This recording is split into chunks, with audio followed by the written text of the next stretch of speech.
this little monitor right here is fresh stuff, nigga. Oh, you recording this, mother? You been recording this whole time? Like 2 minutes. 2 minutes and 14 seconds. I'm good. What you sounding like? What you sound? Let me hear what this nigga P sounding like. Oh yeah, we got matching mics now in this Let me motherfucker. hear what this nigga P sounding like. You ain't even plugged in. I'm plugged in, B. Are we ready? What's going Oh, on? wait. We gotta figure out what we I thought talking we was about. doing the gig talk. Oh, gig talk it is. Gig talk. Unless you got something else. Gig talk. Let's go, nigga. Don't talk to me like that. Damn. Hurry and press record. Let's go.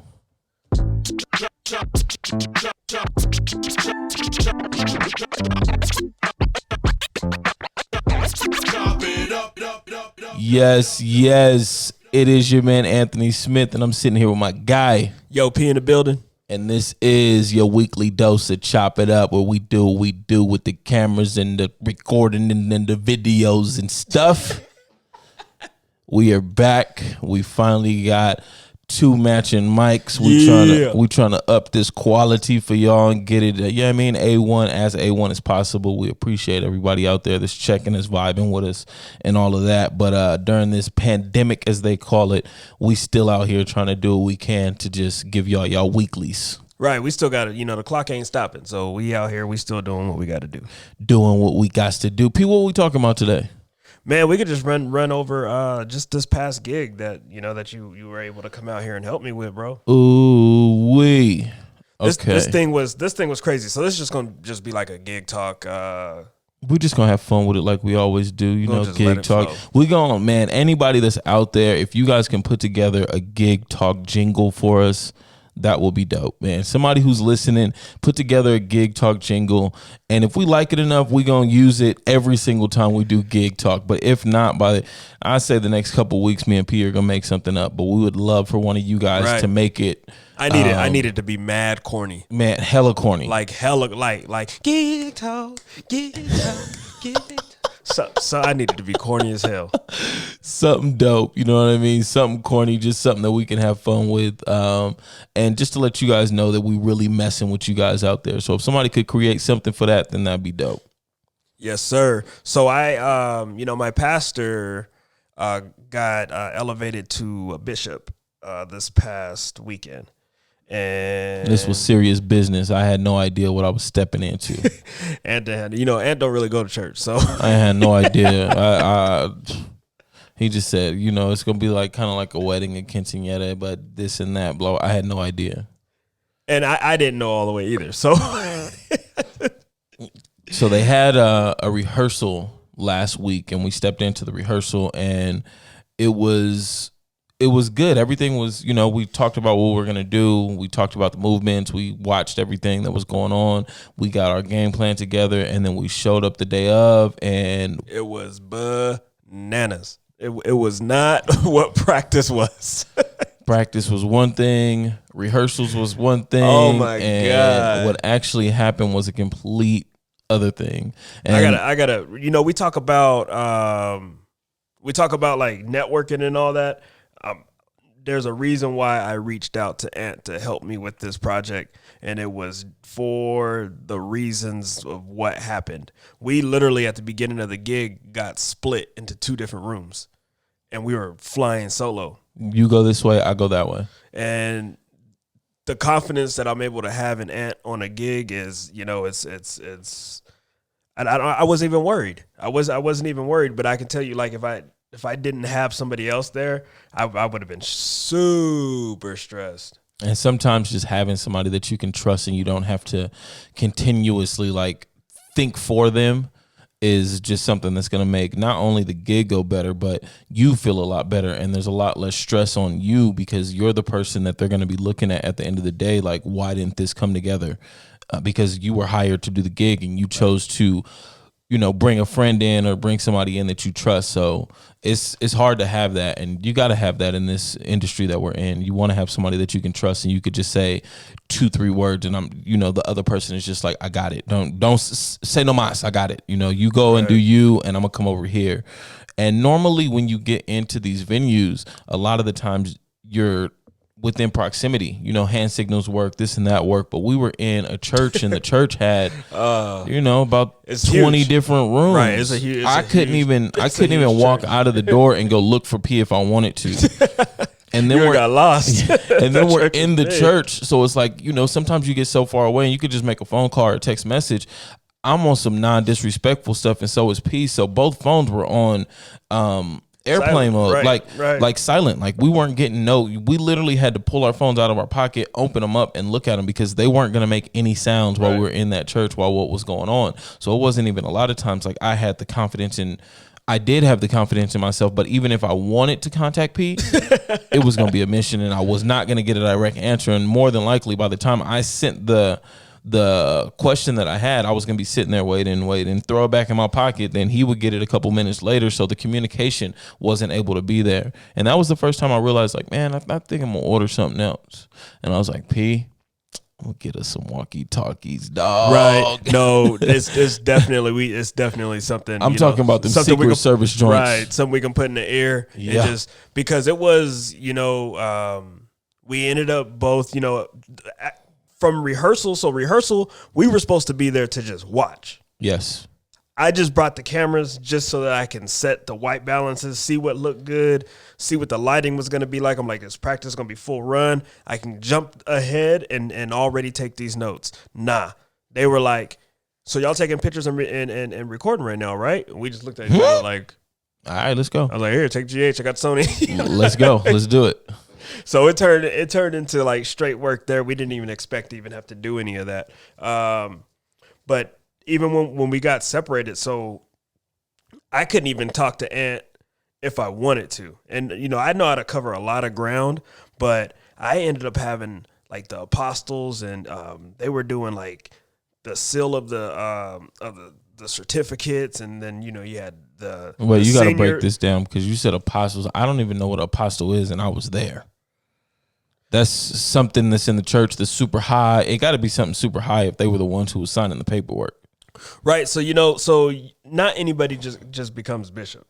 This is a big deal. Right. This is huge. You got to be approved. Like there's a board. There's a board that's like, yeah, we mess with you. You good. Yeah. But you got to earn a lot of stripes to get there.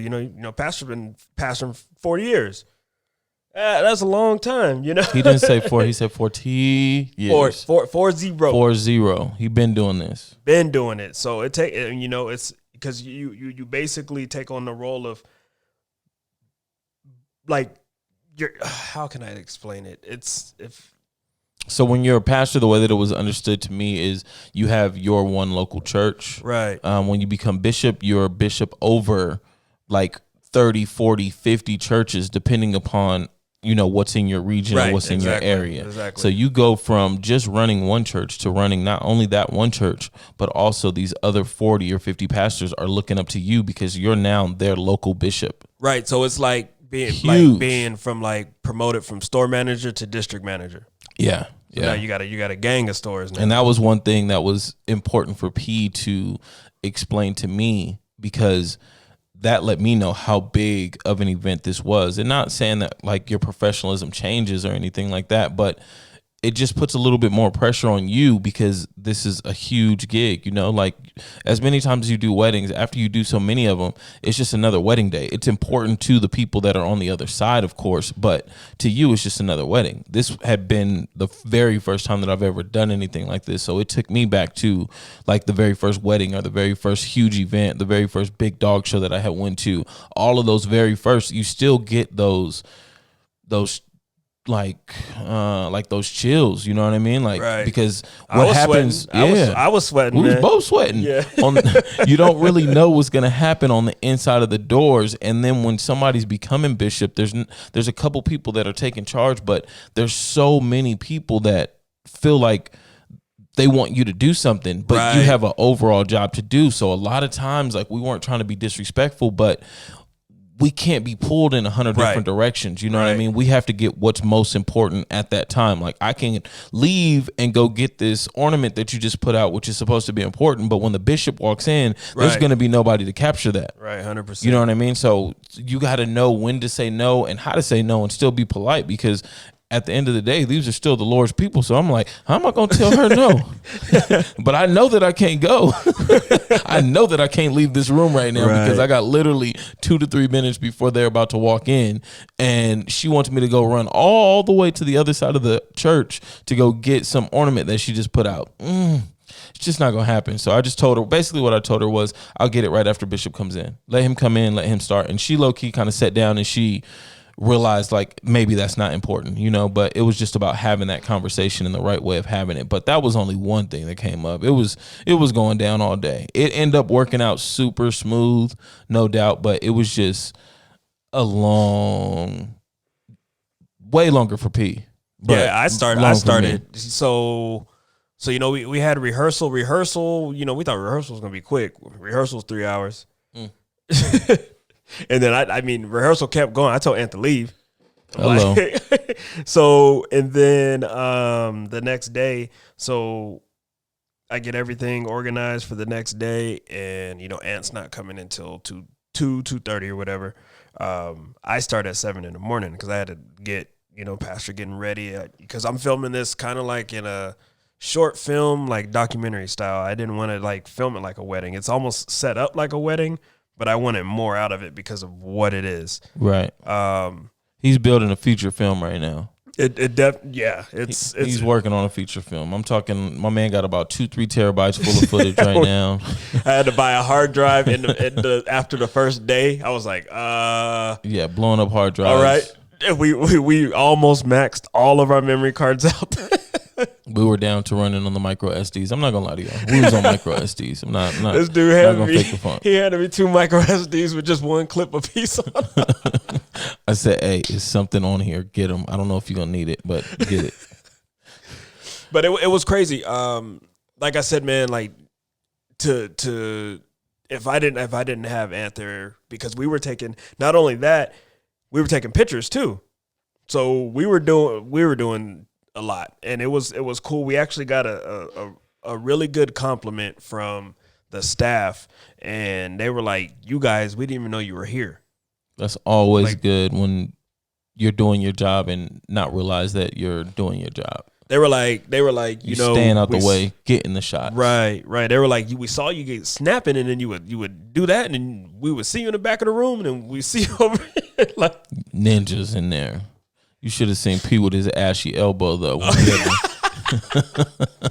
Oh, you thought I was gonna let you slide with that ashy elbow? As many times as you get me, you thought that little elbow was gonna slide up on chop it up? No, we gotta let him know he was in there army crawling, y'all. So I think the most difficult part of the shoots, it happened to us a couple times. When it was time for like the best, like the first kiss. Just imagine like trying to catch a first kiss and the whole family get around the couple. Like they just surround them. Just surround it. They just surround them. And that's exactly what was that kept happening. And the last thing I wanted to do, because they were live streaming and they were still recording for their own keep. You know, we have our separate agenda, but they still wanted to, you know, have it in their archive. So trying to be respectful to the church, we weren't trying to jack that up. So I was trying to stay out of certain shots, and that last one, I was down there like a G.I. Joe. You remember the difficult. Old, like I was down there like the old green army toys where you lay it down and old boys with the rifle. That's I got up and it was all bad. Ashy elbow P. It was bad. Like I could have sat and like wrote my name on myself. He was in there though. He was so in there.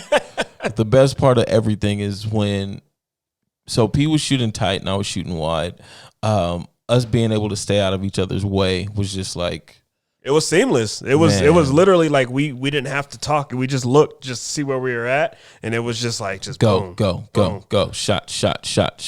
You guys got to, you know, if you're trying to elevate your game, you have to get fluid with somebody like that, because this was all run and gun. Like trying to tell you, like we rehearsed one way, and no, it was 1,000% different when it went live. You have to be able to run seamless with somebody, or man, it's gonna be some problems, man. Because I like to film, and I don't want you to even know we were there. So I don't want Ant in none of my scenes. Right. I don't want no cameramans in none of my scenes. But I still want them to be able to do what they got to do. Mm-hmm. And man, after reviewing all the footage, we ninja'd that thing. It's gonna be cool putting together. I'm sitting on it for a little bit. You know, I pride myself on turnaround time. It was about 4,000 pictures, and you know, I finished up last night, which is average a full wedding day. And they'll be edited by the end of tonight. Nice. They're gonna be delivered already, and that's, you know, you got photographers out there that take months upon months. Months. These guys are getting it. It's been one day. They got rested up. Tomorrow they're gonna get smacked with all the pictures. Boop, there you go. Stay in the moment. And you know, I'm trying to give them a sample of the film by Monday. Boop, here you go. Nice. So, but it was a lot of planning. I definitely couldn't. And I feel like that's another reason, P, why it ran so smooth. It's just due to the planning that went into it. And with something like that, of course, anything that's huge is going to have a couple rehearsal dates, a couple of these dates. But a lot of times it's hard for you as a photographer or videographer to really make it to all of those. So you have to pick and choose. And with the acknowledgement of how big this event was, we both knew that we needed to be there for the rehearsal. You know what I mean? Right. And even though stuff did change up, it still helped with us being there, because even though things changed, we still knew where to go next and which ways we're going to be cut off and which ways we're going to be open, only due to the way that the church was structured. But just imagine showing up to that church the very first day and trying to figure all that out. No way. It's a lot of things that you're not. And then getting familiar with the individuals that are going to be helping you out on the day and kind of giving you instructions and directions on what to do, and having that not be their first time meeting you. You know, they just automatically felt more comfortable because you get out of that, Preston, could you come? It's like, P, get over here. Right, you know what I mean? They know you. Like, yeah. And you not feeling offended because you know them as well, and you know what's going on. So you want to build those relationships and build that stuff up, if you can, when you can, you know, and especially on the bigger gigs. That's why you're able to charge a little bit more. That's why the things are a little bit more expensive. That's why so much time goes into them. So make the time, put the effort in, and make it happen. And I'm gonna tell you, you know, like for a gig of this magnitude, for how I wanted to film, I did charge. You know, I didn't charge. I didn't want to tax the church, but you know, we got to get paid. But if you come across something like that, you definitely got to take account for not just the time you're gonna be there, not just the time that you got to edit, but the time that it took to plan. So, you know, I put in a bid for the gig, like 2 months ago. Yeah, like 3 months prior. And we found out that I found out that I got it like a month after. That's when my hours started. That's when I started. You know, I took time. I had a plus because I got to go up there and I did some photos for the deacons. So I already kind of had like an insight of what was going on. Outside of that is my church. I was able to, you know, already set a white balance from there. So I already had my white balance set for what I knew, like for photography. Mm-hmm. But from there, I was able, because we were booked so far in advance, I was able to develop my storyline. So when I got in here, it wasn't 4 days of filming, of just hold and record and just trying to figure it out on the back end. I was able to, you know, I called in Ant for the main day, and I was able to give him clear instructions like, this is all we need. This is the shot list. Boom. And we ain't got to worry about nothing else. Get it done. So regardless that it was like super long days, we weren't scrambling around trying to, you know. No. It wasn't about being stressed out. It was just about a long day. You know what I mean? And besides the long day, man, them shoes, bro. I'm trying to tell you, bro. I felt like I don't know who like makes Fred Flintstone. Like I felt like we was trying to like we was trying to stop the car or something down the freeway after that day, man. I'm like, man, I had insoles. I had some insoles in my joints, and they were still bumping, bro. When your feet hurt, your knees hurt, your back hurt, everything hurt. It's like that gig could have been half as strenuous on me if I could have just had some J's on. Some Nike Prestos. So you guys got to understand, we're in a church. So I normally show up in sweats. Like I'm usually good. I'm in sweats and some kind of comfortable running shoe. Comfortable. Nah, man, we had to dress up. So I'm in these tight jeans because I thought I thought the jeans fit and I ain't put them on in a minute. So obviously I gained some inches. So so that, and then on top of that, I had a super fitted shirt on, which I don't ever do. I wear a baggier shirt when I'm shooting just so I can move around and be free. And then I had on, the wardrobe. You got to make sure you're comfortable out there. But certain times you're just not going to be able to be comfortable. They do make comfortable dress clothes, but I don't dress up enough to own any. You know what I mean? I'm not investing like that. I'm not exactly. It's just not something that I have in the closet. So on those days, I know I'm gonna be coming home hurting. Like I was literally man down all day. I don't even want to talk about it. So he got to sleep the next day. I had to be back at the church at 7 a.m. So I didn't. I got to sleep, but I had to drive. Man, 4.5 hours. Man, this drive, I don't care what he's talking about. This drive every weekend. This is not. This dude got his car stays in the middle of the lanes for him. Whenever you say you got to drive, I don't feel bad for you. You got that old high-tech ass car that you got that don't even swerve out of the lanes. You can go to sleep and you'll be good. Listen, my feet was still hurting. Get out of here. You got cruise control, man. They got them sensors where it knows how to. Okay, this dude, I'm trying to tell you. I might have dozed off a couple times, but we made it. This guy. I'm telling you, when I woke up that next morning, like I felt like I got hit by a car. My shoulders, because I had on, I had the double sling on. Mm-hmm. So all that weight. That thing hard too. He trying to downplay it. That thing hard. Hard. I got the Amazon special. He got the real deal. it was a present, man. That thing is hard. I'm gonna give me one day.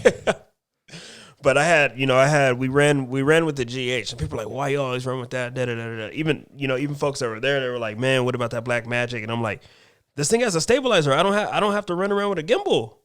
Like, yeah. And it's a smaller sensor, so the file size, I'm still getting my 10-bit 4K, but the files aren't retarded big. Yeah.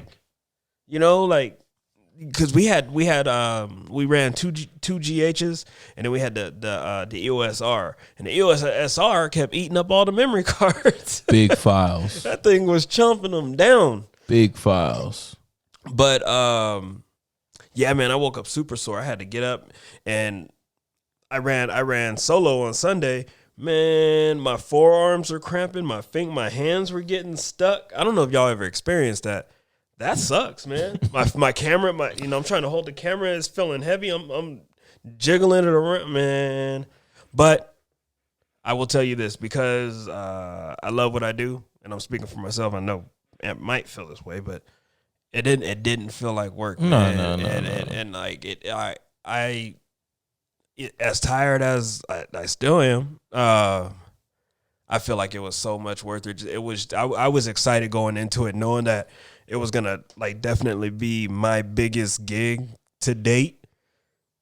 Like, man, I couldn't even go to sleep. So the first night we got out, Ant went home, and I went and I dumped because I had to dump all the footage. So that took like 2 hours to dump all the footage. Merry Christmas, take these SD cards, I'm out. Right. He swerved all. He just skirt and go. Skirt.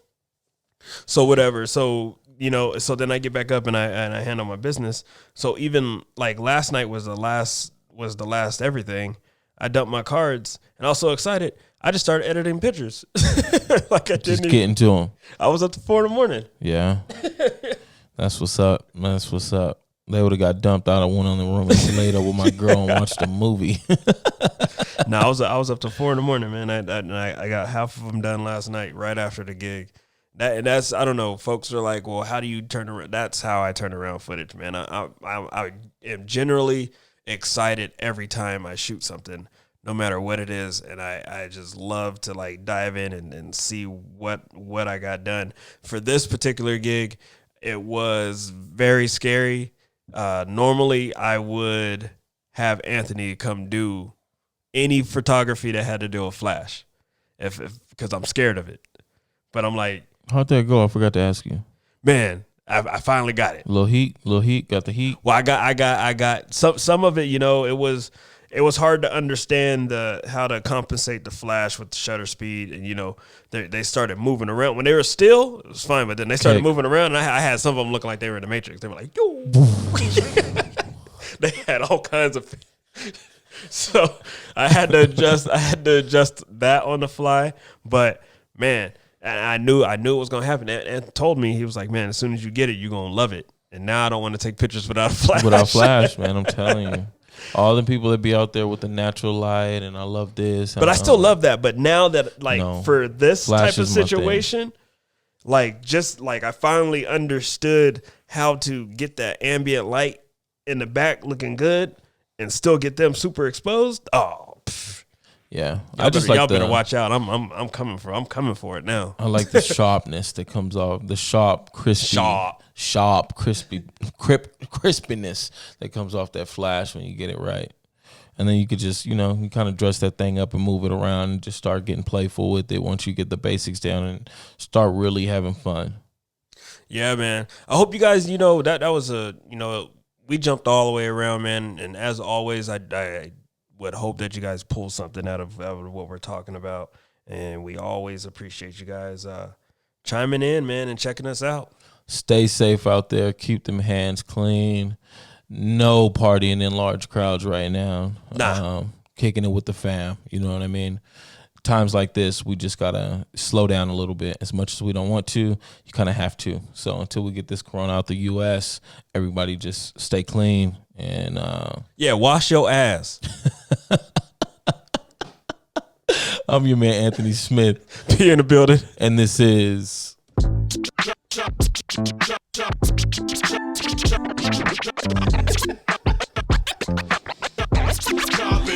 Wash your hands, man. Just go quarantine and getting your ass in the shower. Go all that. Nasties. Oh, nasty niggas. Oh, nasty ass niggas. Ain't y'all? Y'all just some nasty fuckers. I can't believe people just now starting to wash their damn hands. Like, y'all been not washing your ass and your hands this damn God,